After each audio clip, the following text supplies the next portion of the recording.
warahmatullahi wabarakatuh, Bu. Waalaikumsalam warahmatullahi wabarakatuh. Bagaimana kabarnya hari ini, Bu? Ya, alhamdulillah baik Pak. Ya, mohon izin ya, Bu. Hari ini kita akan berdiskusi sebelum Ibu melaksanakan proses coaching yang terkait tentang bagaimana melakukan proses coaching antara coach dan coaching yang sesuai dengan alur Tirta. Nah, tentunya pada hari ini, Bu, saya Baharudin sebagai observer dan rekan saya Ibu Jumliana sebagai observer kedua. Nah, pada hari ini tentunya saya akan mengamati jalannya proses coaching yang dilakukan Ibu Tini. Nah, tentunya bagaimana saya menjadi pengamat dan melihat proses coaching Ibu Tini. Dalam hal ini saya akan menilai dan mengamati Ibu sesuai dengan alur rubrik penilaian dari alur Tirta. Nah, apa yang menjadi rubrik penilaiannya, Ibu? Ya, yang pertama itu saya akan melihat proses coaching Ibu. Nah, apakah proses coaching Ibu selama proses coaching dilaksanakan sesuai dengan alur Tirta? Nah, yang kedua, bagaimana ketika Ibu melakukan dan berperan sebagai coach, apakah memberikan pertanyaan yang berbobot kepada coaching? Yang ketiga, nah, bagaimana peran Ibu sebagai coach yang bagaimana Ibu memberikan pertanyaan yang berbobot dan coach di sini berperan menanggapi pertanyaan-pertanyaan dari Ibu Tini tentunya. Dan keempat, saya akan melihat bagaimana prinsip-prinsip dari coaching yang Ibu laksanakan. Di sini setelah berjalan proses coaching, saya akan melihat apakah prinsip dari coaching tersebut sesuai dengan prinsip coaching alur Tirta, yang mana kita ketahui bahwa dalam prinsip coaching itu ada 3 ya, Ibu. Yang pertama yaitu kemitraan, yang kedua proses kreatif, dan ketiga memaksimalkan potensi. Baik, Ibu, sebelum Ibu melaksanakan proses coaching, tentunya boleh saya memberikan pertanyaan-pertanyaannya, Ibu? Silakan Pak, silakan. Iya, terima kasih, Ibu. Jadi saya ingin bertanya kepada Ibu, kompetensi apa yang Ibu ingin kembangkan pada saat melakukan proses coaching? Oh iya Pak, kebetulan saya akan mencoba untuk memaksimalkan kompetensi. Yang pertama itu bagaimana kehadiran penuh Ya. pada saat coaching, Ya. kemudian memberikan pertanyaan yang berbobot, dan yang ketiga bagaimana supaya coaching saya bisa mendengarkan secara aktif. Ya, luar biasa ya, Ibu. Jadi sesuai dengan alur Tirta. Nah, Sesuai dengan saya melihat Ibu prinsip coaching di sini sudah Ibu ingin kembangkan, yaitu ada 3 ya, Bu, 3 kompetensi. Nah, dari 3 kompetensi tersebut, apakah ada kompetensi yang Ibu ingin kembangkan dari 3 kompetensi tersebut? Oh iya, yang ingin saya kembangkan itu Pak, kebetulan saya ingin mengembangkan itu bagaimana memberikan pertanyaan yang berbobot, Ya. dan bagaimana mendengarkan secara aktif dari permasalahan mungkin yang ada pada saat itu.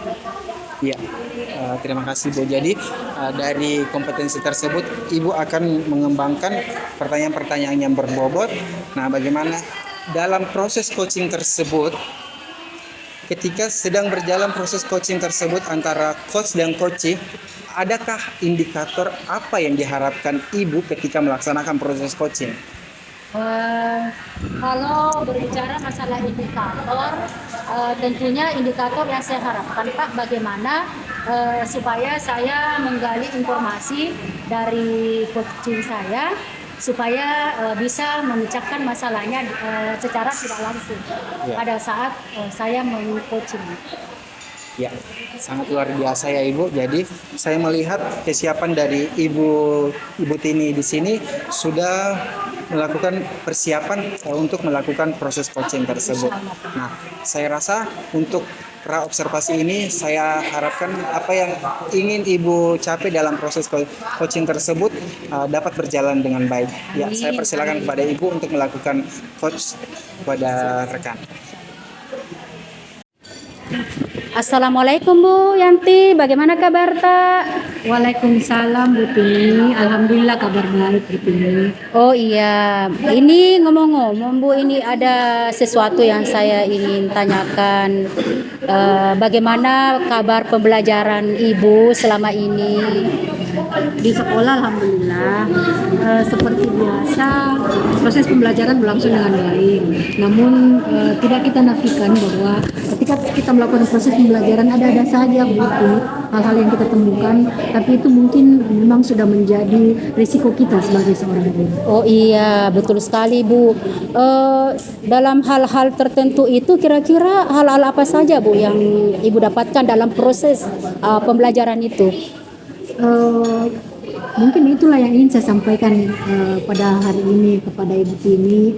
Makanya saya sebenarnya sangat mengharapkan sekali bagaimana kita bisa bertatap muka seperti ini, agar saya bisa curhat terkait proses pembelajaran yang kadang membuat saya berpikir seperti apa sebenarnya yang harus saya lakukan untuk menjadi seorang guru yang bisa memberikan yang terbaik untuk siswa saya. Nah, inilah yang ingin saya sampaikan kepada Ibu Tini sore hari ini. Saya di sekolah itu punya seorang siswa yang ketika kita belajar, mungkin dia sih sebenarnya termasuk siswa yang pintar. Maka ketika setiap kita beri tugas, setiap selesai tugasnya, apa yang dia lakukan, dia suka ganggu temannya.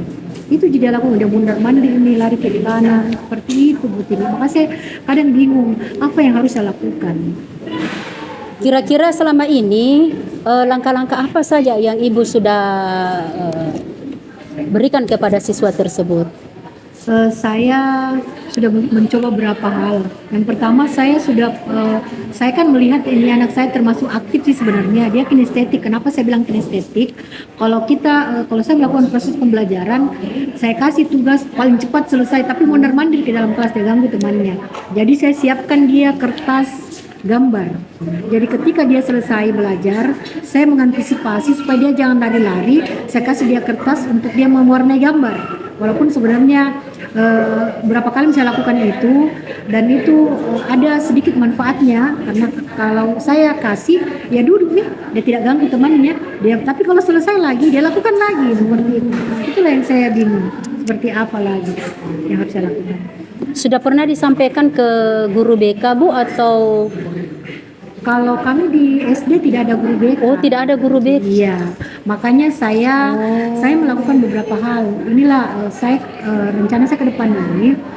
Saya mau membuat media pembelajaran yang betul-betul bisa mengakomodir ini anak yang suka lari-lari. Saya selain menyiapkan kertas berwarna, saya sudah beberapa kali mencoba, bahkan saya sudah hubungi orang tuanya. Saya bilang, Bu, bagaimana ke ini anak kalau di rumah? Dan ternyata kalau di rumah dia tidak begitu, Bu. Kalau dia di rumah dia agak diam, karena kenapa? Dia ada HP, dia pegang handphone, jadi kalau di rumah dia tenang. Tapi ketika dia ke sekolah, kan di sekolah kita batasi handphone. Kalau datang kita simpan handphonenya, nanti mau pulang buat dikasih lagi untuk menghubungi orang tuanya. Bukan di SD begitu. Nah, makanya saya bilang sama orang tuanya, saya sudah coba lakukan. Dia bilang, iya Bu, dia suka gitu mewarnai gambar. Kan dia anak kelas 2 SD. Dia suka itu mewarnai gambar. Cuman begitu nih, karena dia cerdas. Anak ini cerdas. Karena cerdasnya nih itu, apapun pembelajaran dia paling cepat. Mau matematika, mau apa, dia paling cepat selesai. Seperti itu betul. Makanya saya bingung, apalagi yang harus saya lakukan. Kira-kira di balik apa-apa saja yang Ibu sudah berikan, sudah sampaikan, bahkan sudah sampaikan ke orang tua, kira-kira adakah alternatif lain yang Ibu ingin berikan kepada siswa tersebut? Saya sudah mikir bagaimana kalau saya buat media pembelajaran. Dia kan suka lari-lari, jadi kalau misalnya selesai ini dia belajar, tidak nilai kasih gitu, tapi saya kasih misalnya saya membuat bola di dalam bola itu adalah ya tambah-tambah atau kurang-kurang atau apalah yang bisa dia lakukan. Ketika dia lakukan itu, dia tidak mengganggu temannya, jadi dia sibuk dengan dirinya sendiri. Aura atau sifat kinestetiknya itu bisa dia ikuti, kemudian dia juga bisa belajar sambil bukan cuma mewarnai gambar saja, tetapi dia sudah bisa belajar apakah tambah-tambah atau menghafal surat-surat pendek atau apa dengan membuat bola-bola itu yang bisa diputar-putar. Seperti apakah itu namanya yang ada itu yang biasa anak-anak pakai kayak gitu. Dari apa yang Ibu sudah perbuat di kelas dan memperlakukan kepada siswa tersebut, kira-kira adakah perubahan yang Ibu dapatkan setelah memberikan perlakuan seperti itu kepada siswa? Alhamdulillah, Oh, tentu banyak perubahan. Karena kenapa? Tadinya dia yang suka mengganggu temannya. Karena ini saya kasih dia kegiatan sendiri. Walaupun banyak mungkin teman yang bilang, kenapa Kak dispesialkan? Kan spesial. Saya bukan membeda-bedakan anak, tetapi memberikan perlakuan yang berbeda sesuai dengan kebutuhannya. Tapi saya tidak membeda-bedakan. Alhamdulillah, kalau selesai pelajarannya banyak yang dia lakukan. Dia bisa, kalau dia capek mewarnai gambar, yang intinya bahwa dia berubah.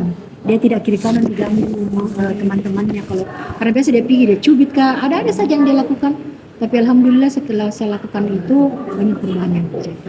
Oke, setelah mendengar apa yang Ibu sampaikan, ternyata permasalahan Ibu sudah saya menganggap sudah terjawab sendiri, terpecahkan sendiri. Jadi yang saya harapkan itu bagaimana supaya Ibu lebih memaksimalkan kembali dan supaya siswa tersebut tidak seperti itu lagi. Artinya diminimalkan. Iya. Mungkin seperti itu Bu ya. Betul Bu, saya kan memang cuma butuh teman bicara. Ya. Saya ingin juga curhat apakah memang apa yang saya sudah lakukan selama ini sudah benar ataukah apakah boleh ditambahkan atau seperti apa. Begitu Bu Tini. Terima kasih Bu Tini sudah mendengarkan curhat saya. Sama-sama Bu. Sangat luar biasa Bu. Apa yang mudah-mudahan apa yang Ibu berikan kepada siswa, perlakukan kepada siswa, insya Allah itu adalah salah satu nilai pahala yang luar biasa.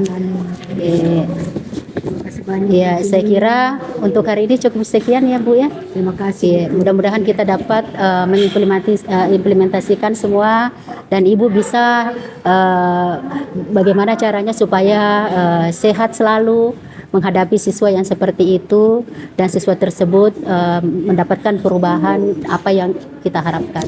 Alhamdulillah. Terima kasih. Sama-sama Bu.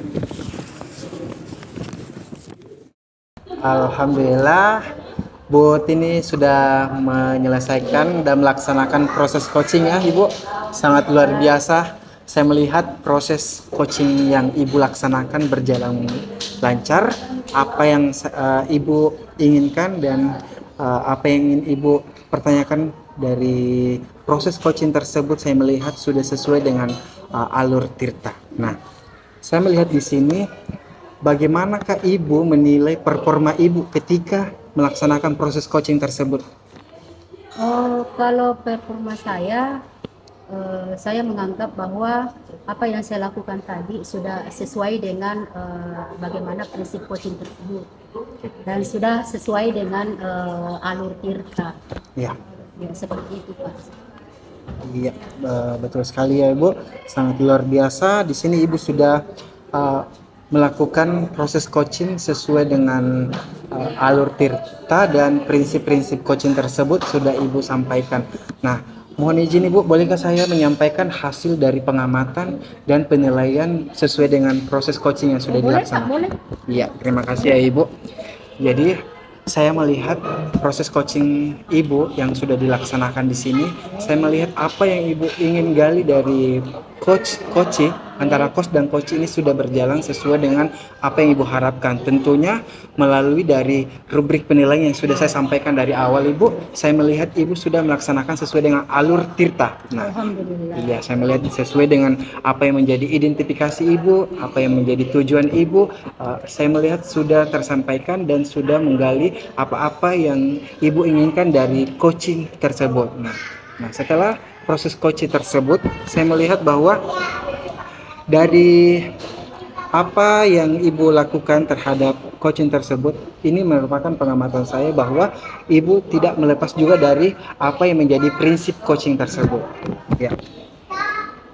Oke Ibu, terima kasih. Jadi setelah mendengarkan pemaparan hasil pengamatan yang saya laksanakan, yang saya lihat sesuai dengan apa yang Ibu lakukan dari proses coaching tersebut, bagaimanakah proses tindak lanjut Ibu setelah melihat apa-apa dari kebutuhan dari proses coaching tersebut? Oke, saya rasa Pak, proses tindak lanjut saya yang saya ingin lakukan itu bagaimana supaya mungkin sering mengadakan coaching seperti ini supaya setiap permasalahan-permasalahan yang pada saat pembelajaran atau yang ada di sekolah berkaitan dengan siswa bisa dikolaborasikan bersama, Ya. dipecahkan bersama sambil menggali informasi dari guru-guru yang memiliki permasalahan di kelas. Mungkin seperti itu Pak.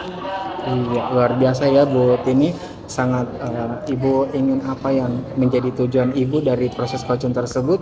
Semoga apa yang Ibu harapkan dari proses coaching tersebut bisa ya Ibu kembangkan di luar sana. Dan saya rasa untuk pertemuan pada proses coaching tersebut saya sudah cukup melihat apa yang Ibu sudah sampaikan dan semoga Ibu bisa mengembangkannya. Ya, Ya, amin. Amin. ya terima kasih ya Bu. Assalamualaikum warahmatullahi wabarakatuh. Waalaikumsalam.